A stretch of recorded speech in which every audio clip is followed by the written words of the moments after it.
Fala galera, estamos começando aqui mais um Dream Podcast. Para você que é novo ou nova, sou Bruno Loureiro, host do Dream Podcast. Estamos iniciando mais um podcast muito especial. Hoje minha convidada, Mayara Gazeta.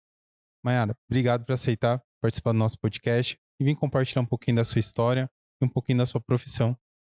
Eu que agradeço, Bruno. É um prazer enorme vir aqui, né, compartilhar um pouquinho da minha história, da minha vida profissional também. Estou muito feliz de estar aqui. Gente, antes de iniciarmos essa conversa que vai ser incrível, quero compartilhar com vocês esse presente muito especial do nosso parceiro, a Ótica Vitória, que está aqui conosco desde o comecinho. E para vocês que assistem o Dream Podcast, nós vamos dar para vocês mais 10% de desconto em qualquer compra na Ótica Vitória. Ah, Bruno, e como é que eu faço para ganhar esses mais 10% de desconto? Gente, é só apresentar um print desse momento na sua compra. Então, lá no óculos de sol, no óculos de grau ou na sua lente de contato, só tirar um print e apresentar lá que vocês vão ganhar mais 10% de desconto. Então, esse é um presente nosso para vocês que apoiam o nosso programa. Mayara, muito feliz de você estar aqui. Eu sempre vejo que você acompanha nossos programas lá no Instagram, sempre está participando com a gente.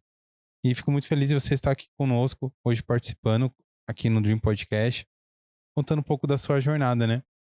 E antes de tudo, queria entender um pouquinho por que você decidiu ser psicóloga, como que foi sua escolha, se na sua família já tinha, se foi, sei lá, uma influência da sua mãe, do seu pai, como que foi isso? Uhum. Então, Bruno, fazer psicologia era uma coisa que, para mim, soava muito bem, né? Na escola, desde, né, de muito cedo, eu sempre fui a amiga conselheira. Então, todo mundo queria conversar, tinha algum desentendimento, me procuravam, né? E eu gostava mesmo, eu gostava já de ouvir, eu gostava de dar os meus pitacos. Na minha família, né, eu e as minhas irmãs, nós somos as primeiras ali gerações que fizeram faculdade. Meus pais não fizeram, né, enfim. Mas eles sempre deixaram muito claro na nossa criação que nós deveríamos estudar. Não importa o que iríamos decidir, mas fazer faculdade era algo que, digamos assim, nesse ponto nós não teríamos escolha. Nós deveríamos fazer e pronto, acabou. E então, desde muito nova, eu já fui percebendo que eu tinha algumas aptidões, as pessoas falavam. E aí, quando eu tinha 15 anos, eu já tinha certeza que era psicologia que eu queria fazer. Mas eu não conhecia nenhum psicólogo. Eu nunca tinha feito terapia, não tinha nenhuma referência em si, a não ser o fato de eu mesma ter percebido que era isso que eu queria fazer. Como que você conheceu a psicologia? Quando eu fui entrando em contato com isso, aí vendo na escola, né, que aí durante os anos a gente vai entrando em contato e tudo mais, no ensino médio é bem, né, trabalhada essa questão do que a gente vai fazer. Então eu fui conhecendo, fiz alguns testes vocacionais na internet mesmo, e desde então eu comecei a pesquisar o que era fazer psicologia. Na minha cabeça, a imagem de um psicólogo era, acho que, o que vem na cabeça de muita gente. É alguém sentado naquela poltrona ali, toda confortável, com aquele bloquinho na mão, fazendo anotações. E ali, né, naquele setting todo montadinho, bonitinho, né? Depois eu fui descobrir que a psicologia é muito mais do que isso, né?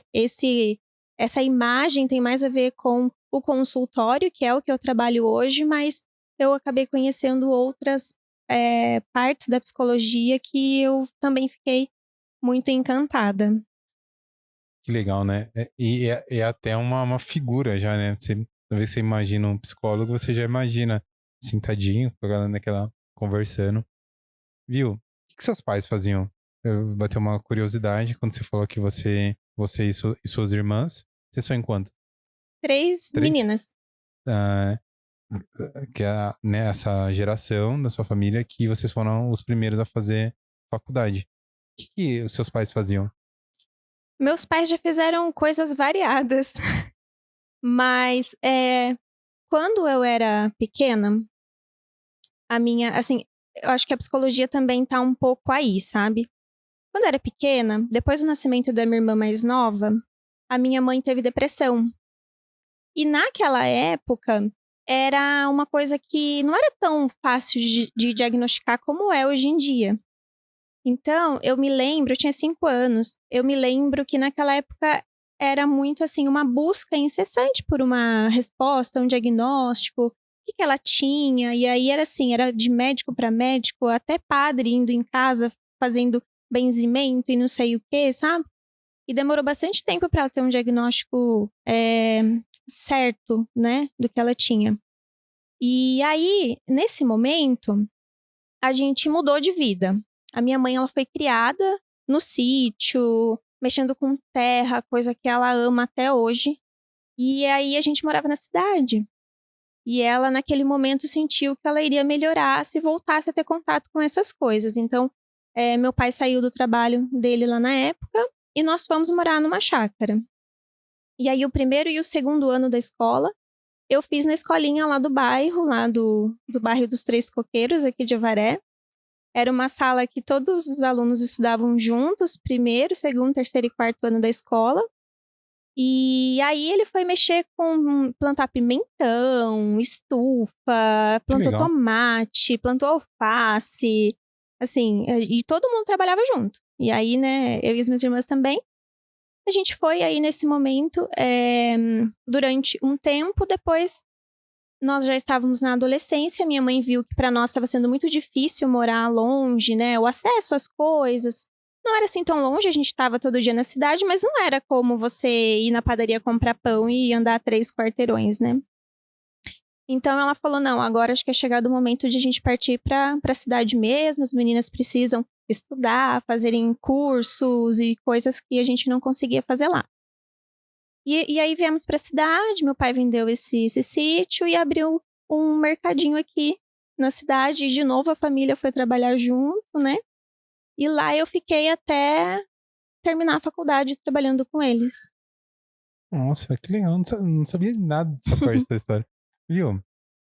Quando você decidiu fazer psicologia, é, sei que no início tem, pra, acredito que pra todo mundo, né?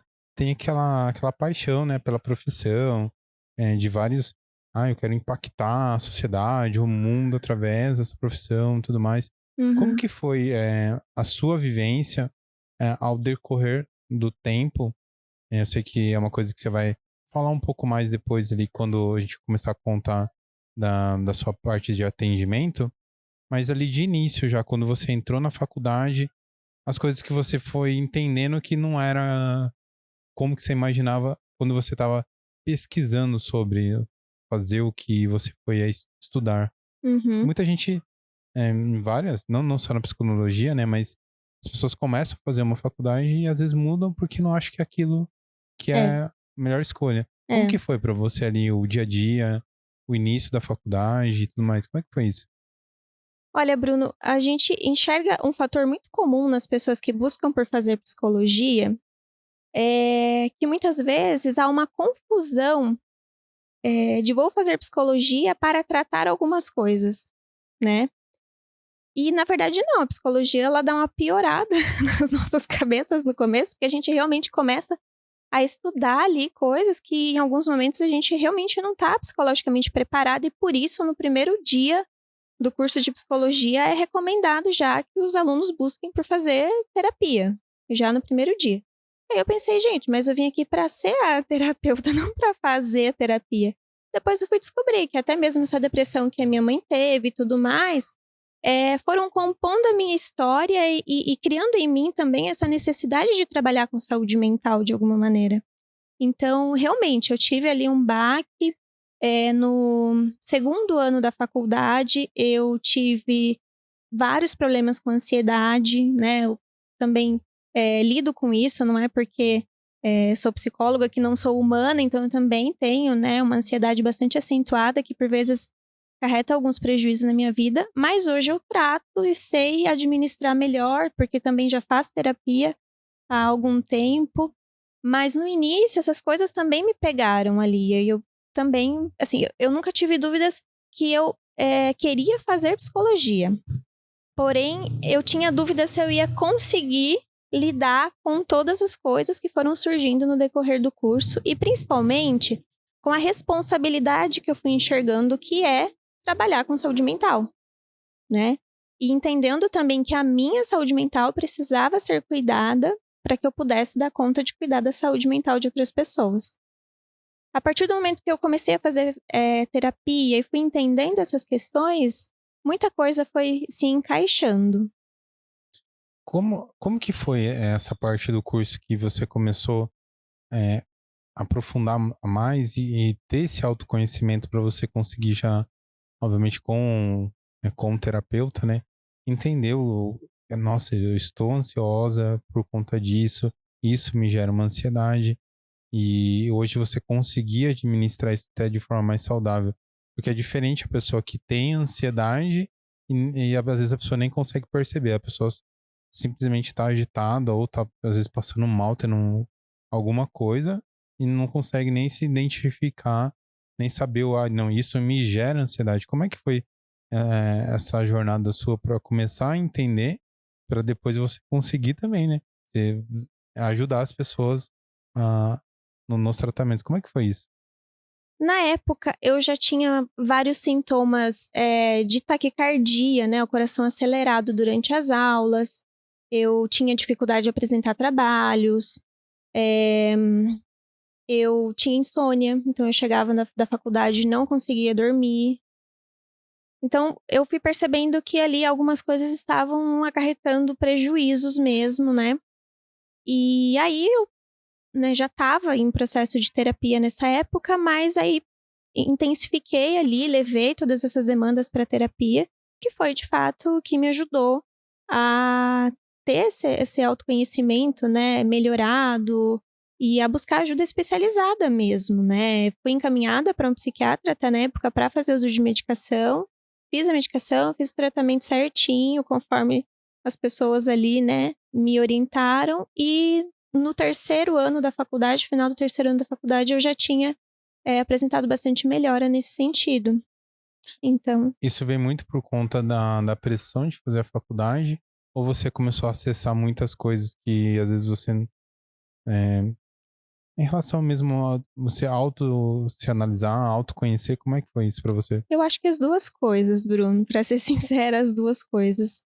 É, é como eu te falei, a gente, assim, eu já tinha um histórico ali familiar, né, que dizia alguma coisa para mim com relação à saúde mental. A ansiedade, é até importante explicar que, assim, a ansiedade é um fator super comum para todas as pessoas. Todo mundo tem ansiedade. Algumas pessoas desenvolvem problemas e transtornos, né, de ansiedade, outras não. Então, hoje em dia, a gente chama muita coisa de ansiedade. Nossa, eu tô ansiosa para isso, eu tô ansiosa para aquilo, mas na verdade, o transtorno de ansiedade, ele é diagnosticado por um profissional, né? E geralmente por mais de um, né? Um psicólogo que vai te diagnosticar junto com uma avaliação de um psiquiatra, né?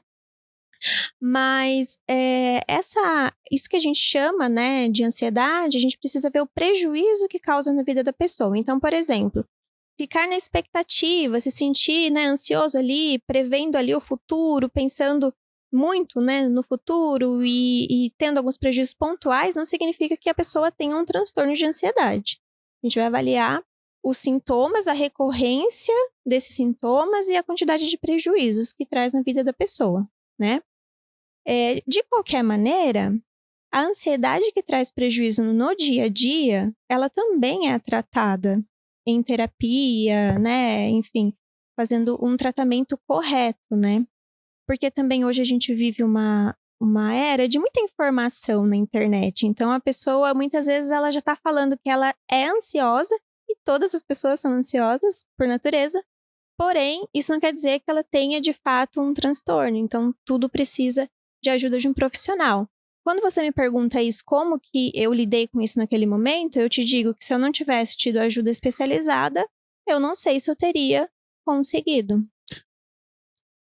A gente ouvindo você consegue interpretar que a ansiedade, ela tem níveis. Se eu entendi corretamente, se eu estiver falando besteira, você pode me corrigir. Mas é, o que que a gente pode, é, a pessoa que está nos ouvindo entender o que é uma ansiedade até, vamos dizer assim, saudável e quais são os efeitos, assim, já saindo um pouco da sua história e já fazendo uma pergunta bem prática em relação à parte clínica. Mas quais são os pontos que a pessoa pode começar a identificar para ela, tipo, nossa, eu devo procurar uma ajuda?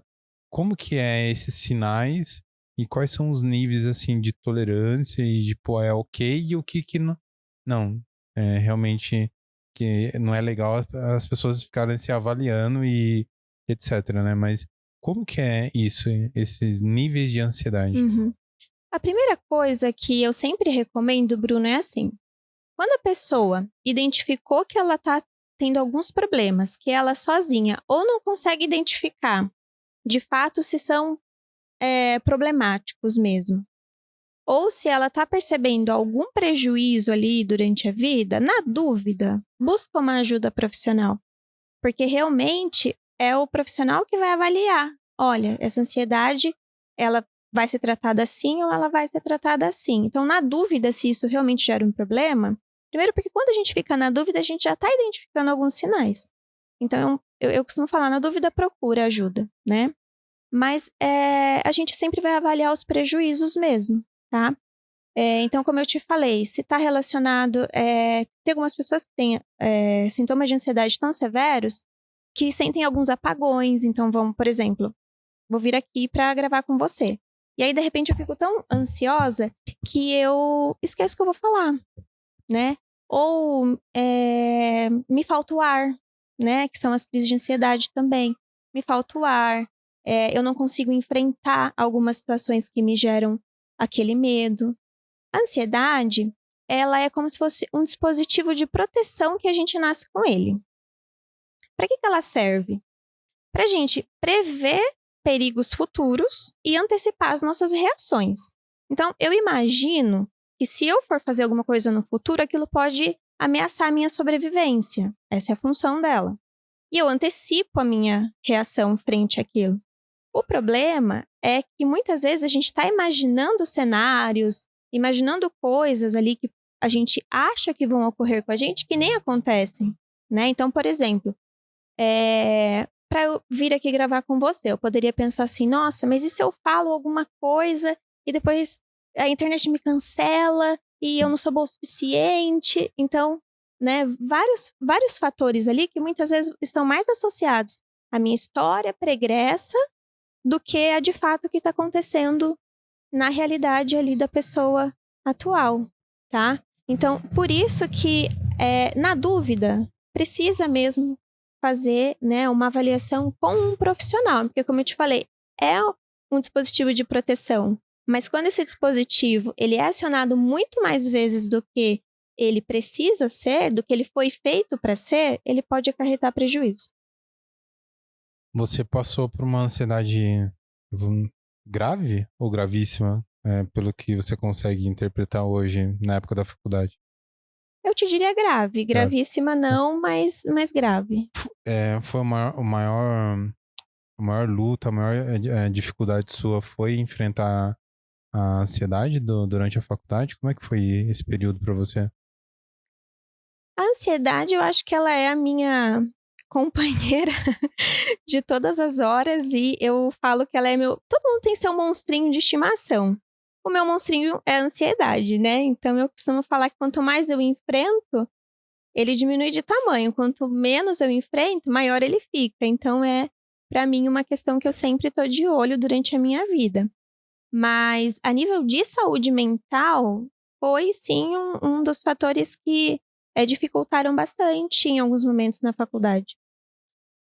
Infelizmente, a gente vê nas escolas públicas, né, os alunos assim com jornadas muito longas de estudo, ou até mesmo pré-faculdade, né, para passar uma faculdade que é muito difícil, às vezes, de passar, muito concorrida, uso às vezes até de estimulantes para conseguir virar a noite estudando e tudo mais. Uhum. É, fazer uma pergunta mais íntima, se você não se sentir confortável, a gente vai para outra coisa.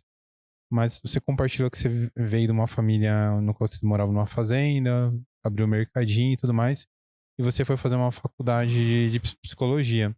Como que foi esse enfrentamento para você, eh, também da parte financeira, de você conseguir se manter, que você falou que você trabalhava no mercado e também conseguir manter a frequência da faculdade, o pagamento. Como que foi isso? Porque eu não sei se você teve esse desprendimento pessoal da família e como é que foi isso para você, essa parte bastante pessoal sua até? Na minha casa, a cultura sempre foi de trabalhar, de a família trabalhar junto, né. Então, nós, eu e as minhas irmãs, enquanto filhas, sempre contribuímos, né, de alguma maneira para no trabalho em si. E aí a gente era recompensada também, né, então, eu muito nova quando eu entendi que se eu desse ali uma mão no trabalho em si, até porque o nosso trabalho era necessário também, né, não era assim, nossa, rotina, né, exaustiva de trabalho, não, a gente estudava, a gente fazia dever de casa e a gente dava uma mão ali. Mas porque era necessário e a gente, se divertia muito, porque se sentia ali importante, participante, além de ganhar uma remuneração também, que aí quando eu percebi isso eu falei: "Opa, eu quero, né". E e aí trabalhei daí durante toda a adolescência. Quando eu entrei na faculdade, eu escolhi um curso que era relativamente caro pelas condições que a gente tinha na época, então mas eu queria fazer, e eu já tinha, né, descoberto que se eu trabalhasse eu ganhava, então eu podia alcançar as coisas trabalhando. E aí eu cheguei para o meu pai e conversei com ele: "Olha, eu quero fazer esse e tal, esse curso". E aí na época a gente pensou ali nas possibilidades e uma das possibilidades foi o FIES, que eu fiz, né, de 50% do valor da faculdade. E aí meu pai me ajudava com uma parte, eu com o trabalho outra, e outra parte era pelo FIES.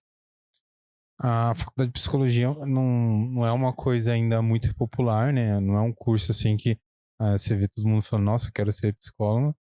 E como que foi pra você, assim, essa parte dentro da sua casa? Foi vista com bons olhos? Como é que foi isso dentro, dentro da sua família? Você recebeu esse apoio? Não? Como é que foi? Aham. Eu sempre recebi sim, esse apoio. Eu acho que isso de assim, como você falou, como não é, uma profissão que é tão, de repente, escolhida com facilidade, assim, pelas pessoas, talvez não seja muito a primeira opção da maioria, mas eu fui bastante, eu olho, assim, pra trás e vejo que eu fui bastante, acolhida nessa minha escolha, bastante incentivada, assim, a estudar isso. Hoje, depois que você já tá atendendo, você passou por essa jornada da faculdade e tudo mais, eh, você já tem uma família, você é mãe e tudo mais, e você agora tá num outro momento também de tanto profissional. Como que tá sendo para você, esse momento tanto profissionalmente, que envolve o trabalho da psicologia, do atendimento e também, essa jornada de mãe, de família, junta a manter a qualidade, né, porque é um trabalho que precisa muito, presente ali, né, então, eh, é um desgaste diferente, né. Então, ainda mais agora você nessa fase, com mais afazeres, vamos dizer assim, que o Uhum. trabalho e a casa.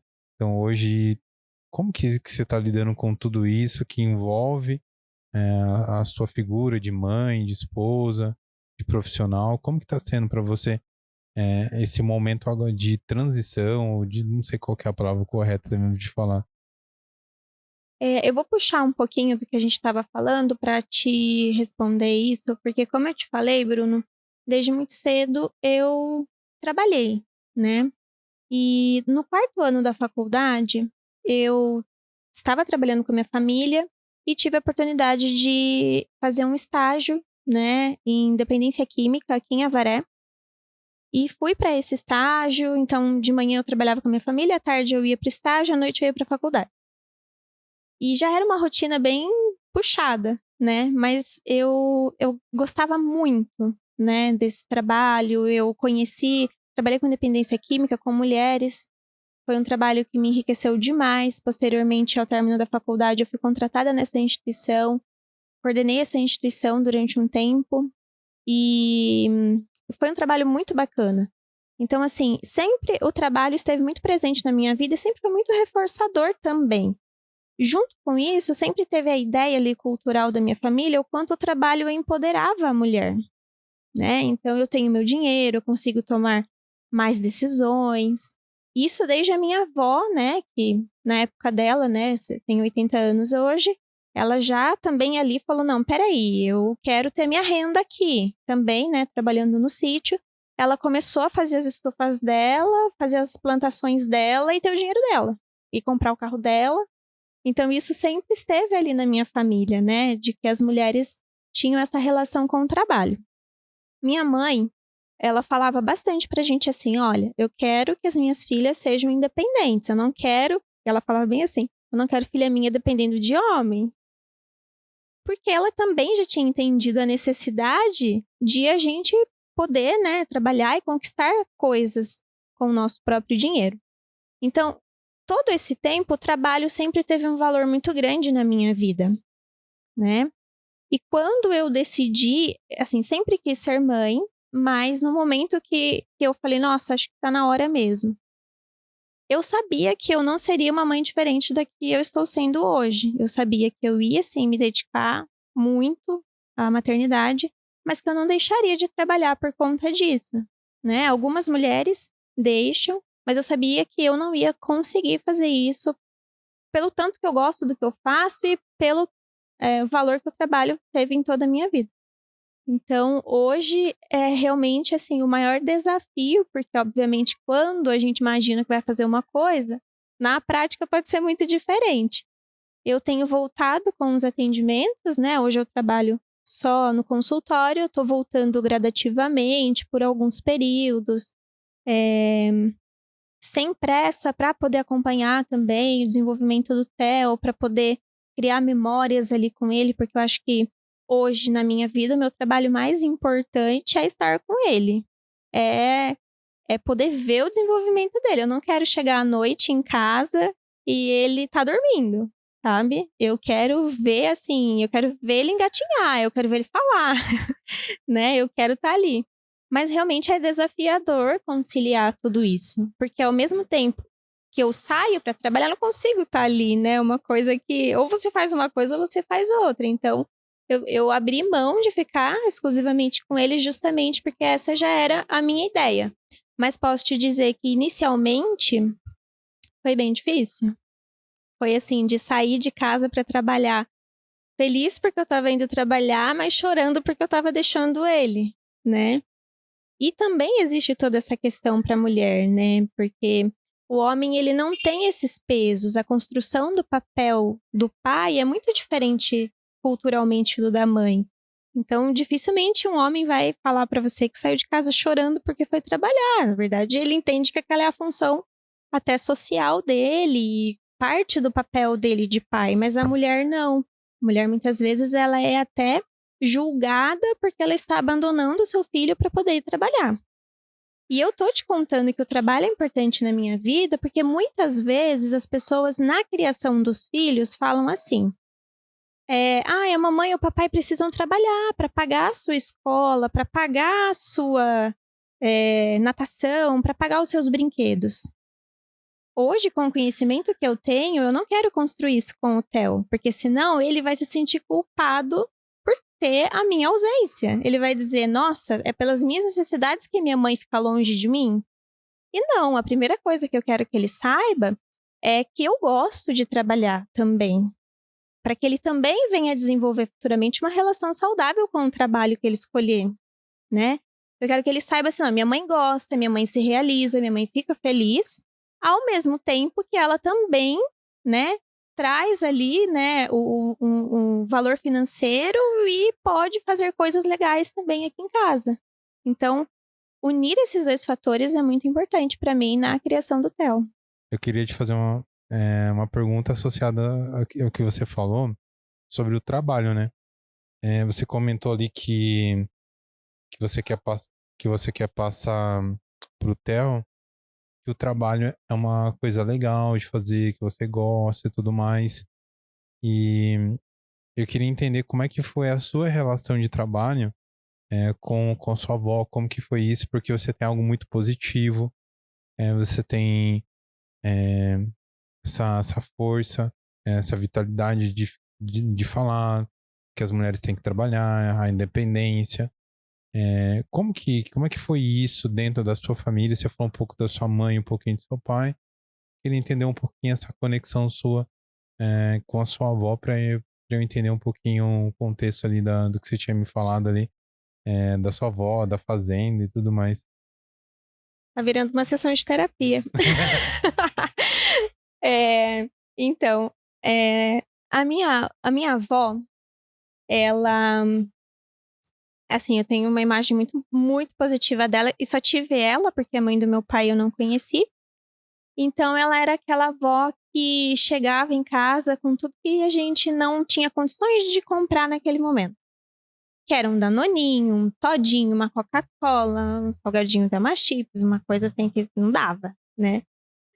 Ou que, assim, não era um de cada, né? Minha avó chegava com um todinho de cada. Então, isso porque realmente era uma coisa que ela já tinha ali, né? O dinheiro dela e ela já administrava a vida dela.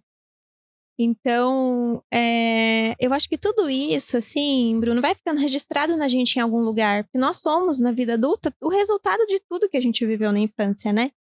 A infância é o solo fértil, né, para o desenvolvimento. Então, eu já lembro de ver ela, assim, dirigindo, sabe? Não era a avó de todas as minhas amigas que dirigia, sabe? E dirigia ali, sabe? Carregando caixas, era uma coisa assim, fazia o serviço que ela se propunha a fazer. Então, eu já tinha essa imagem bem positiva dela, né? E aí, como eu te falei, com o tempo, a minha mãe também foi falando dessa importância, né? E foi isso, né, Bruno? Assim, historicamente falando, o trabalho foi uma das conquistas, né, através do movimento feminista, que as mulheres conseguiram sair das suas casas para trabalhar, para conquistar essa independência, porque a independência pode estar muito associada ao trabalho, não só ao trabalho, né? Porque eu acho importante ressaltar que, assim, a mulher que opta por ficar em casa hoje, eu acho que ela merece um troféu.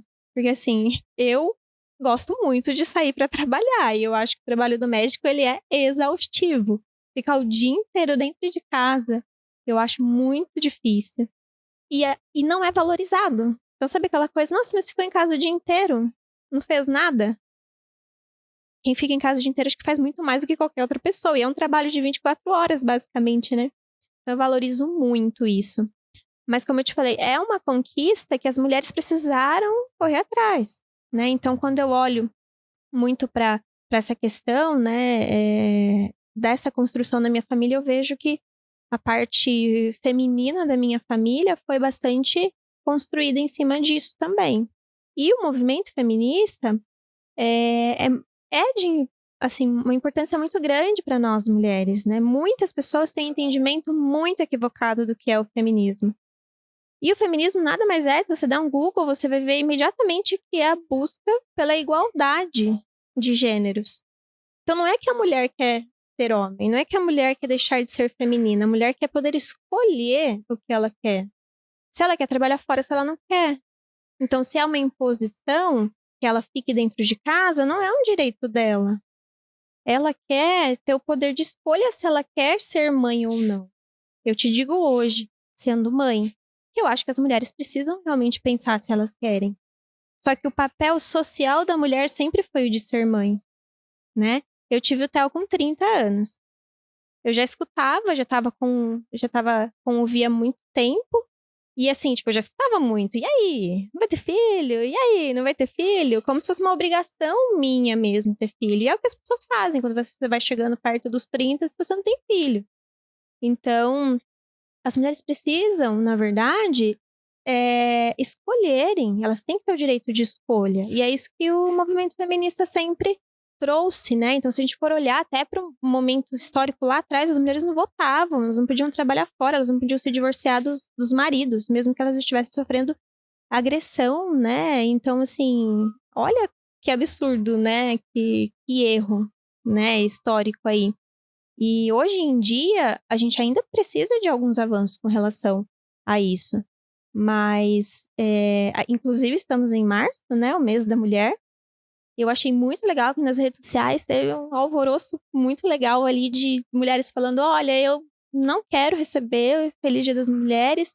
Aí tem um outro grupo que quer receber e tudo. Eu acho que é sobre isso também. É sobre a mulher poder escolher se ela quer ou não. Eu, particularmente, quero. Eu quero ser valorizada, sim, mas não só nesse dia. Eu quero ser valorizada todos os dias. Eu não quero ser reduzida ao meu gênero. Eu não quero que alguém duvide do meu potencial porque eu sou mulher. Ou que alguém me limite a fazer algo porque eu sou mulher. Né? Então, acho que tem muito mais do que isso. O Dia da Mulher, além de ser uma reparação, uma tentativa de reparação histórica, precisa ser para isso também. Pra gente olhar e falar, viu, mas será? Porque não adianta o cara levar flores e chocolate no Dia da Mulher e essa mulher ter que pedir todo dia pra ele lavar a louça que ele mesmo suja. Dentro da sua família, você tem essa figura, né? Que foi sua avó. Ela é viva? Você tem a figura da sua avó presente, né? Que trouxe esse exemplo de força, de o poder das escolhas. Isso você traz com você, né? Nas suas escolhas, na profissão, né?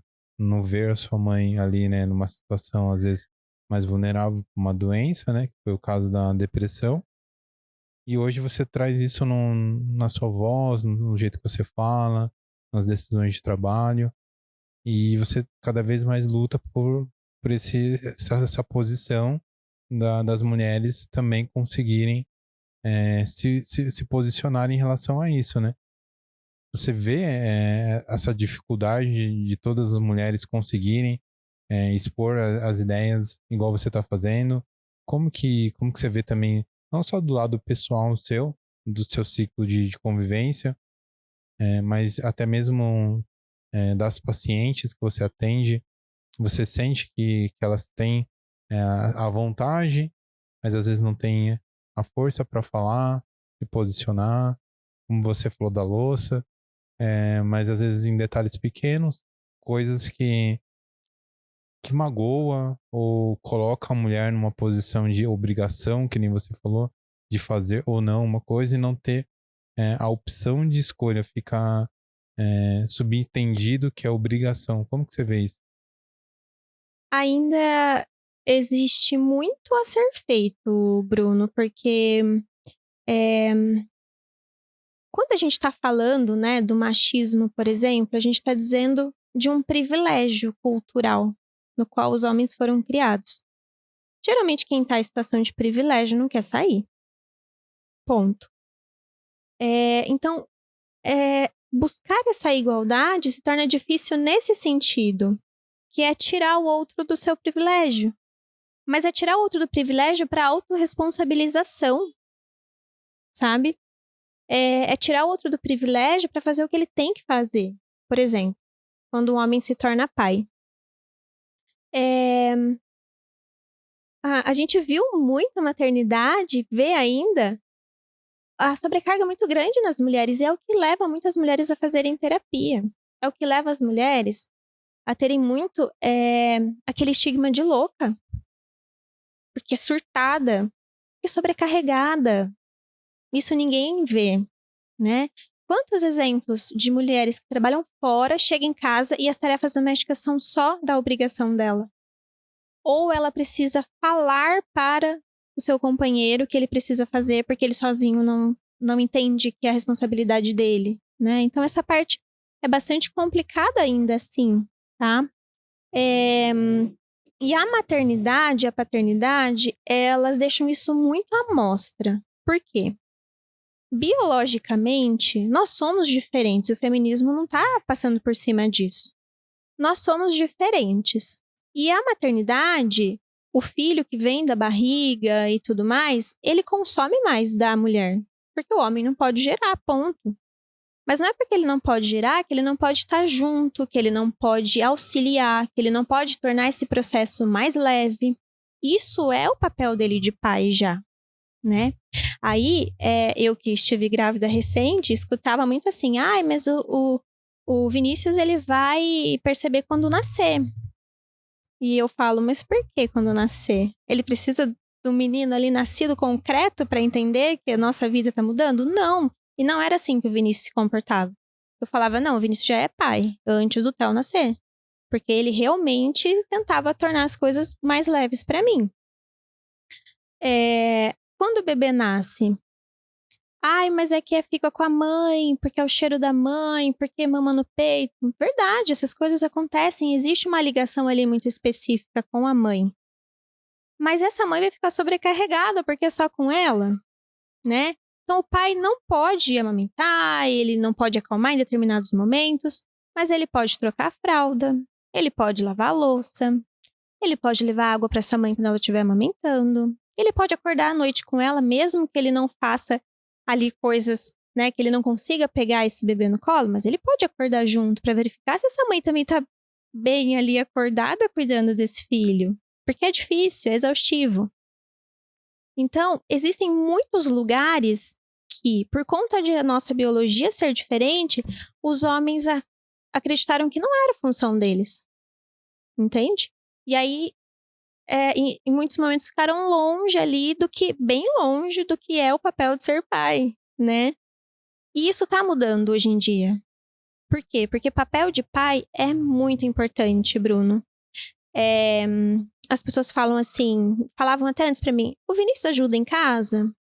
E eu sempre falei, não, ele não ajuda, ele faz a parte dele.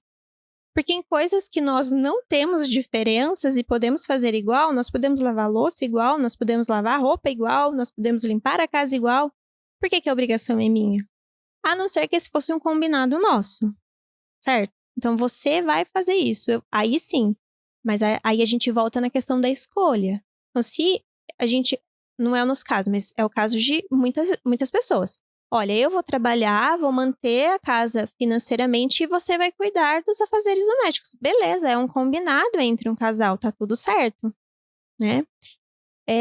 Mas eu costumo dizer assim, a obrigação de cuidar de uma casa é de quem mora nela, né? A obrigação de lavar a louça é de quem suja a louça e precisa da louça limpa, né? Então, é essa construção que muitas vezes ficou ali, acho que muito desproporcional, muito nas costas das mulheres, que nem estavam escolhendo de fato estarem nessa função, mas que tinham que exercer sem contestar ainda, né? O trabalho do homem muitas vezes foi o de trazer dinheiro para casa, chegar em casa e não fazer quase nada. Dentro do que você falou, hoje você atende pessoas que têm esses bloqueios, ou você, não sei se você pode compartilhar sobre isso, ou se você, como trazendo essa vivência para a gente nortear as pessoas que estão nos ouvindo a saber lidar com isso. Porque eu acredito que todos os pontos que você compartilhou são realidades de muitas pessoas. E isso pode gerar muitos traumas dentro da vida da pessoa, onde a pessoa pode, como você falou, ficar parecendo a louca, sobrecarregando, e aí ter uma depressão, picos de ansiedade ou transtorno, não sei qual que é a forma correta. Como que uma pessoa lida com isso? Ou se você pode falar isso, como que, como psicólogo, você pode instruir é, uma pessoa que passa por todos esses problemas e não sabe, às vezes, como se expressar, ou fazer essa luta diária ali, até mesmo psicologicamente com ela mesma, de conseguir superar um problema que vai além da casa, é, é cultural. Exatamente. É, você falando isso, Bruno, eu consigo elencar de algumas formas no sentido assim. Primeiro, como eu te falei, se a gente está falando de chamar, né, alguém que está no seu privilégio para autorresponsabilização, não é um trabalho tão fácil assim, né? Dizer ao outro, olha, essa é a sua obrigação e tudo mais. É desconfortável fazer isso, mas é necessário para aliviar. Por quê? Muitas vezes, os homens não fazem as coisas porque aprenderam que não precisam. Então, também tem isso. Não é que o cara não quer fazer. Às vezes, ele acha que realmente aquilo não é obrigação dele. Ou como ele pode ajudar, entende?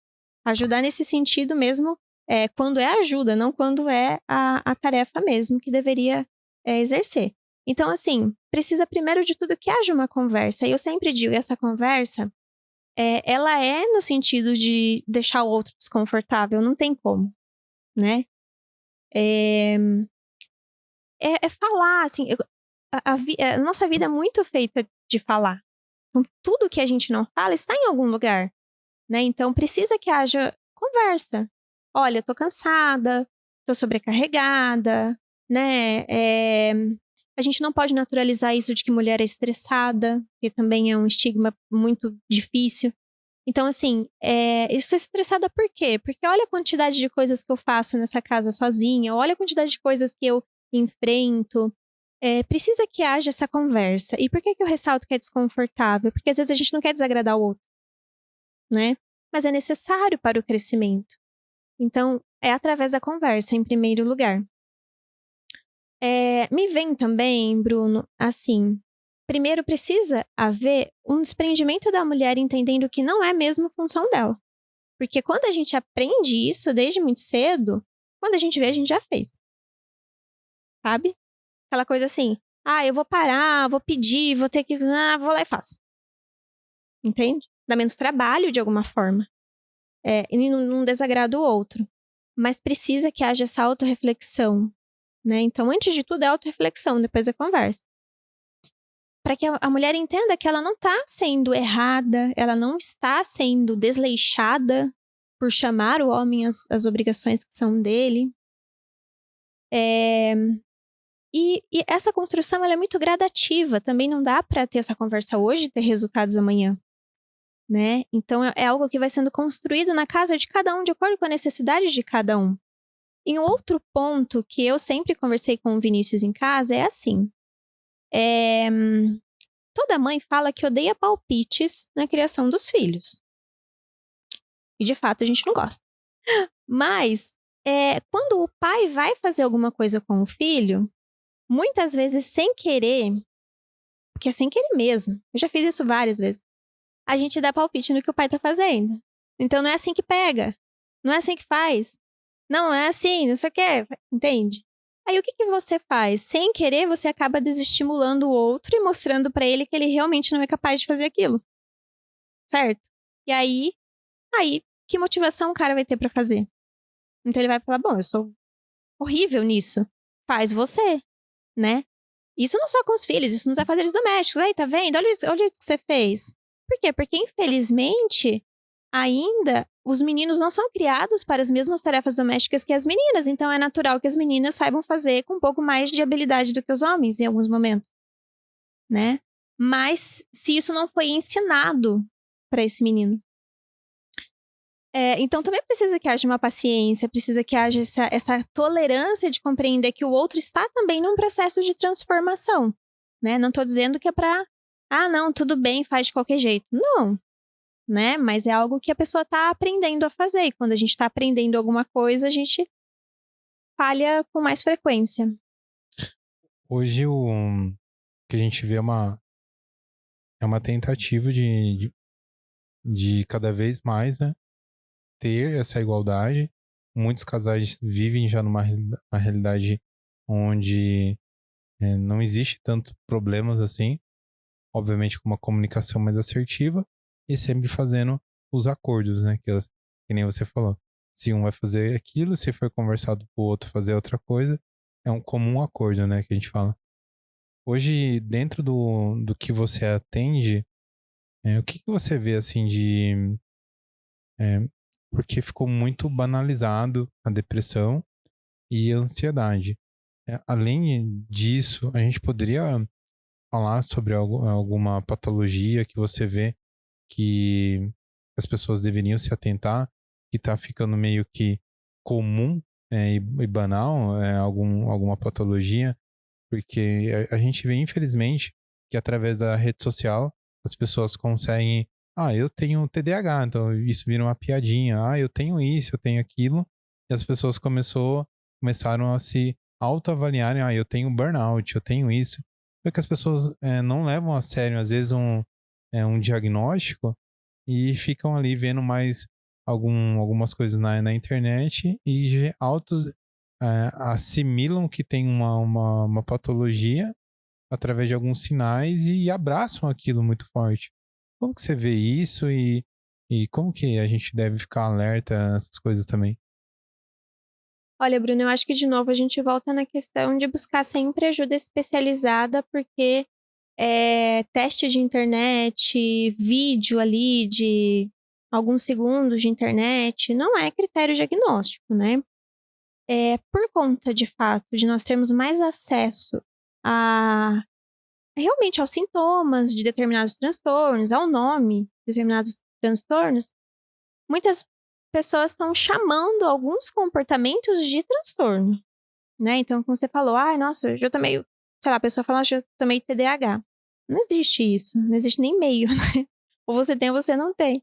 Mas o fato é realmente que a gente está chamando um comportamento de transtorno. E é isso que está causando essa confusão toda. A gente acha que sabe, mas a gente está falando de comportamento. E para realizar um diagnóstico, a gente precisa ali de toda uma avaliação, muitas vezes que é multiprofissional até, não é só um profissional que faz, avaliando esse paciente por um determinado período de tempo, seguindo os critérios diagnósticos que a gente tem nos manuais específicos, para isso que nos dão esse respaldo para avaliar corretamente o paciente.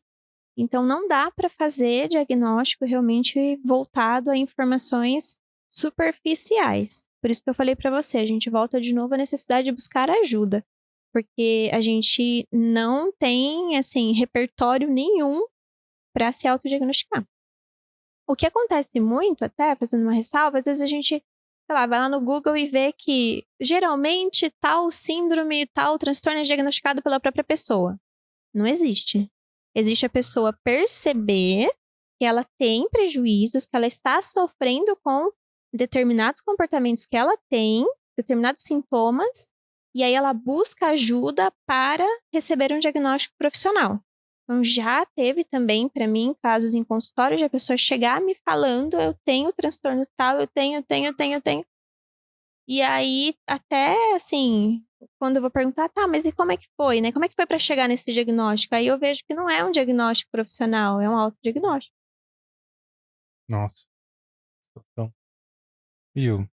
Eh, Hoje você está seguindo com os atendimentos e a jornada, casa, filho, todo eh, essa complexidade que envolve sua vida.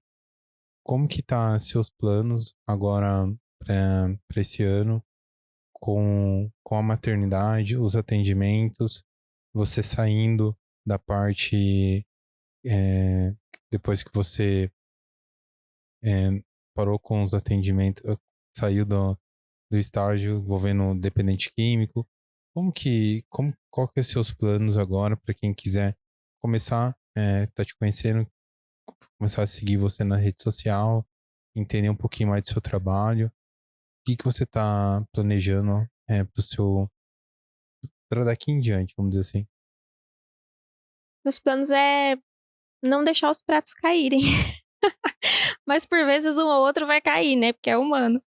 Mas enfim, é realmente voltar, né, gradativamente com os atendimentos à medida que o Theo for crescendo e ganhando mais autonomia, se vinculando melhor a outras pessoas também. É, voltar mesmo de uma forma um pouco mais intensa do que eu estou nesse momento, mas voltar aos atendimentos. Meu público-alvo são as mulheres, né? Eu realizei também durante muito tempo atendimentos infantis. Nesse momento, eu tô apenas finalizando alguns casos que eu já tinha, mas estou, né, com foco para o público feminino. E é isso, assim, é ajudar outras mulheres, né, ter essa sororidade, né, que é esse movimento feminino de ajuda, de não julgamento, de apoio, e fazer isso com o meu trabalho, né, com aquilo que eu estudei para estudo, né, sempre para me atualizar, para continuar exercendo essa profissão que eu gosto tanto. Então, hoje, assim, eu tô mais voltada para isso mesmo, assim. Sempre tive muito mais pacientes mulheres, sempre.